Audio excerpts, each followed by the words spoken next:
Assalamualaikum warahmatullahi wabarakatuh. Innal hamdalillah wassalatu wassalamu ala Rasulillah Sayyidina Muhammad ibni Abdillah wa ala alihi wahbihi wa mawalah amma ba'du. Perkenalkan, nama saya Frilianisa Septiani dengan NPM 102230008 kelas B23.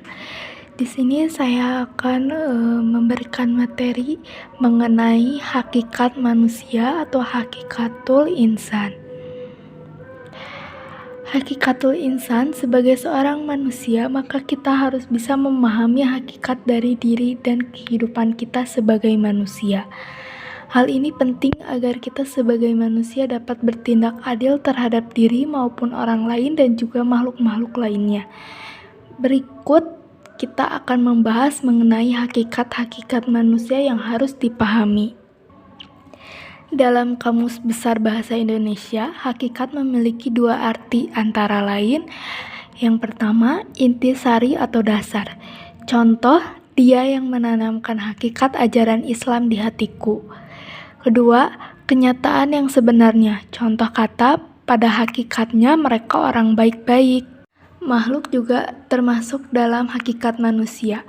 Menurut Kamus Besar Bahasa Indonesia, makhluk adalah sesuatu yang dijadikan atau yang diciptakan oleh Tuhan, seperti manusia, binatang, dan tumbuh-tumbuhan. Manusia merupakan makhluk ciptaan Allah Ta'ala. Ia diciptakan ala fitrah atau berada di atas fitrah, sebagaimana disebutkan dalam firman-Nya Quran Surat Ar-Rum ayat 30 yang berbunyi, Fa'akim wajhaka lid-dini hanifa fitratallahi allati fataran nasa 'alaiha la tabdila li khalqillah zalikat dinul qayyim walakinna aksaron nasi la ya'lamun, yang artinya, maka hadapkanlah wajahmu dengan lurus kepada agama Islam sesuai fitrah dari Allah yang telah menciptakan manusia menurut fitrah itu. Tidak ada perubahan pada ciptaan Allah tersebut. Itulah agama yang lurus, tetapi kebanyakan manusia tidak mengetahui. Manusia diciptakan alal fitrah. Maksudnya adalah ciptaan oleh Allah Ta'ala berada dalam kecenderungan kepada kebenaran dan patuh kepadanya. Manusia juga diciptakan oleh Allah Ta'ala dalam keadaan daif atau lemah. Kelemahannya terutama dalam menghadapi godaan hawa nafsu. Kadangkala mereka mengalami lemah azam atau tekad, lemah iman, dan lemah kesabaran.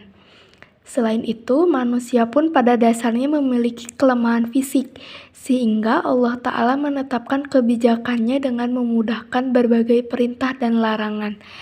Dan ketika terjadi kesulitan, dibolehkan olehnya manusia melakukan sesuatu yang hukum asalnya adalah terlarang. Misalnya, dihalalkannya memakai bangkai bagi orang yang kelaparan.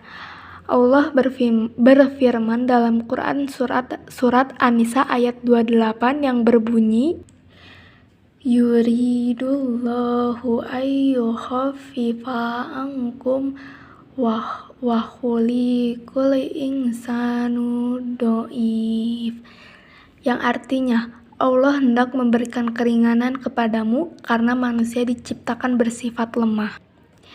Adapun manusia juga diciptakan oleh Allah Ta'ala dalam keadaan jahil atau bodoh. Allah Ta'ala mengungkapkan kondisi manusia ini dengan firman-Nya yang berbunyi, Inna aradna la amanata ala samawati wal ardi wal jibali fa'abaina ayyahmilnaha wa ashfaqna minha wa hamalahal insan innahu kana zoluman jahul, yang artinya Sesungguhnya kami telah menawarkan amanat kepada langit, bumi, dan gunung-gunung. Tetapi semuanya enggan untuk memikul amanat itu dan mereka khawatir tidak akan melaksanakannya. Lalu dipikullah amanat itu oleh manusia. Sesungguhnya ia manusia sangat zalim dan lagi sangat bodoh. Quran Surat Al-Ahzab ayat 72. Ayat ini menyebutkan bahwa Allah Ta'ala telah mengemukakan amanat, yaitu tugas-tugas ibadah pada langit, bumi, dan gunung-gunung. Seumpamanya Allah menciptakan pada masing-masing makhluk itu pemahaman dan dapat berbicara, maka semuanya pasti enggan untuk memikul amanat itu dan mereka khawatir, yakni merasa takut akan mengkhianatinya. Lalu dipikullah amanat itu oleh Nabi Adam sesudah terlebih dahulu ditawarkan kepadanya. Sungguh manusia itu amat zalim terhadap dirinya sendiri, disebabkan apa yang telah dipikulnya itu, dan amat bodoh, yakni tidak mengerti tentang apa yang dipikulnya itu. Manusia menyanggupi amanat yang ditawarkan kepadanya, apabila dikerjakan akan mendapat pahala, dan apabila ditinggalkan akan disiksa. Karena itulah ia disebut jahula, karena tidak mengetahui kemampuan dirinya sendiri. Manusia juga diciptakan oleh Ta'ala dalam keadaan fakir atau butuh berkehendak kepada pemberiannya. Allah berfirman dalam Quran Surat Fatir ayat 15. Ya ayyuhan nasu antumul fuqara'u ilallah wallahu huwal ghaniyyul hamid. Yang artinya, wahai manusia, kamulah yang memerlukan Allah, dan Allah dialah yang maha kaya, tidak memerlukan sesuatu, maha terpuji. Manusia diciptakan oleh Allah Ta'ala dalam keadaan tidak memiliki apapun, kecuali apa-apa yang dianugerahkan Allah Ta'ala kepadanya. Semua yang dinikmati manusia sepanjang hidupnya adalah berasal darinya. Maka manusia selalu dalam keadaan berkehendak dan berkepentingan kepadanya. Manusia adalah satu-satunya makhluk Allah yang dimuliakan oleh Allah dari makhluk yang lainnya. Di antaranya, dengan ditiupkan ruh. Allah Ta'ala memuliakan anak-anak Adam karena nafkhur ruhi, telah ditiupkan ruh ciptaan Allah Ta'ala kepadanya. Ada juga memiliki keistimewaan. Manusia merupakan makhluk yang Allah anugerahi dengan berbagai keistimewaan dibandingkan dengan makhluk lainnya. Allah Ta'ala telah memuliakan Adam dan anak cucunya dengan raut muka yang indah, potongan yang serasi, dan diberikan akal, agar dapat menerima petunjuk untuk berbudaya dan berpikir guna mencari keperluan hidupnya, mengelola kekayaan alam serta menciptakan alat pengangkut di darat, di lautan, maupun di udara. Dan Allah Ta'ala telah memberikan rezeki yang baik-baik kepada mereka itu, yang terdiri dari makanan yang didapat dari tumbuh-tumbuhan dan hewan. Allah Ta'ala melebihkan mereka itu dengan kelebihan yang sempurna dari kebanyakan makhluk yang lainnya yang diciptakannya. Ada juga ditundukkannya alam padanya. Manusia pun dimuliakan oleh Allah Ta'ala karena musahrun lahu, telah ditundukkan alam ini kepadanya. Allah Ta'ala telah menciptakan bumi dan memudahkannya untuk manusia, sehingga manusia dapat mengambil manfaat yang tidak terhingga untuk kepentingan hidup dan kehidupannya.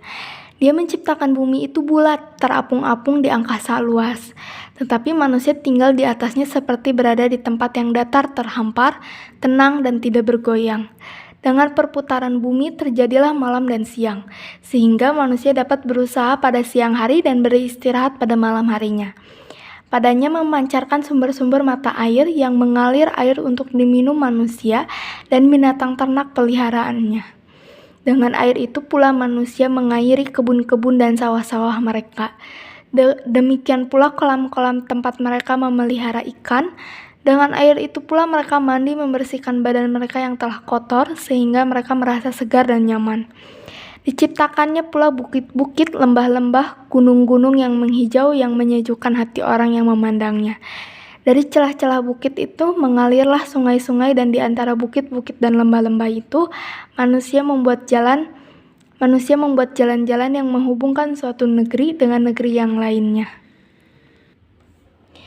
Manusia adalah makhluk yang mukallafun, dibebani tanggung jawab. Di pembahasan Madah Ta'riful Insan telah diulas bahwa manusia diberi amanah ibadah dan khilafah oleh Allah Ta'ala. Ibadah yaitu taat kepada Allah dengan melaksanakan perintahnya, baik berupa perbuatan maupun perkataan yang berupa lahir maupun batin. Manusia diwajibkan untuk beribadah sebagaimana firman Allah, "Wa ma khalaqtul jinna wal insa illa liya'budun," yang artinya, "Aku tidak menciptakan jin dan manusia melainkan agar mereka beribadah kepadaku." Quran Surat Az-Zariyat ayat 56. Khilafah. Di antara tugas khalifatullah fil ardi ialah menegakkan hak dan keadilan di muka bumi, membersihkan alam ini dari perbuatan najis, syirik, fasik, serta meninggikan kalimat Allah. Allah akan memperhatikan dan mencatat semua perbuatan manusia dalam melaksanakan tugasnya itu, apakah sesuai dengan diperintahkannya atau tidak. Allah Subhanahu wa Ta'ala menjadikan manusia sebagai khalifah di muka bumi ini. Manusia adalah makhluk yang muhayyarun, diberi pilihan oleh Allah Ta'ala apakah memilih al-iman atau al-kufrus. Di dalam kehidupan Allah telah menunjukkan dua jalan bagi manusia, baik itu jalan kebajikan maupun jalan kejahatan. Allah Ta'ala telah menunjukkan kepada manusia jalan kebaikan dan jalan kejahatan, dan telah diberikannya pula kepada mereka akal untuk membedakan mana yang baik dan mana yang buruk, sehingga ia dapat memilih yang baik untuk dikerjakannya dan yang buruk. Ada juga balasan atau pertanggungjawaban. Setiap perbuatan pasti akan mendapatkan balasan atas apa yang telah ia perbuat Allah, maka hendaklah manusia dapat memilih apa yang ia lakukan. Manusia juga adalah makhluk yang masjiun atau mendapatkan balasan amal. Mereka yang beriman dan berbuat kebajikan akan mendapatkan balasan dari Allah Ta'ala berupa al-jannah atau surga.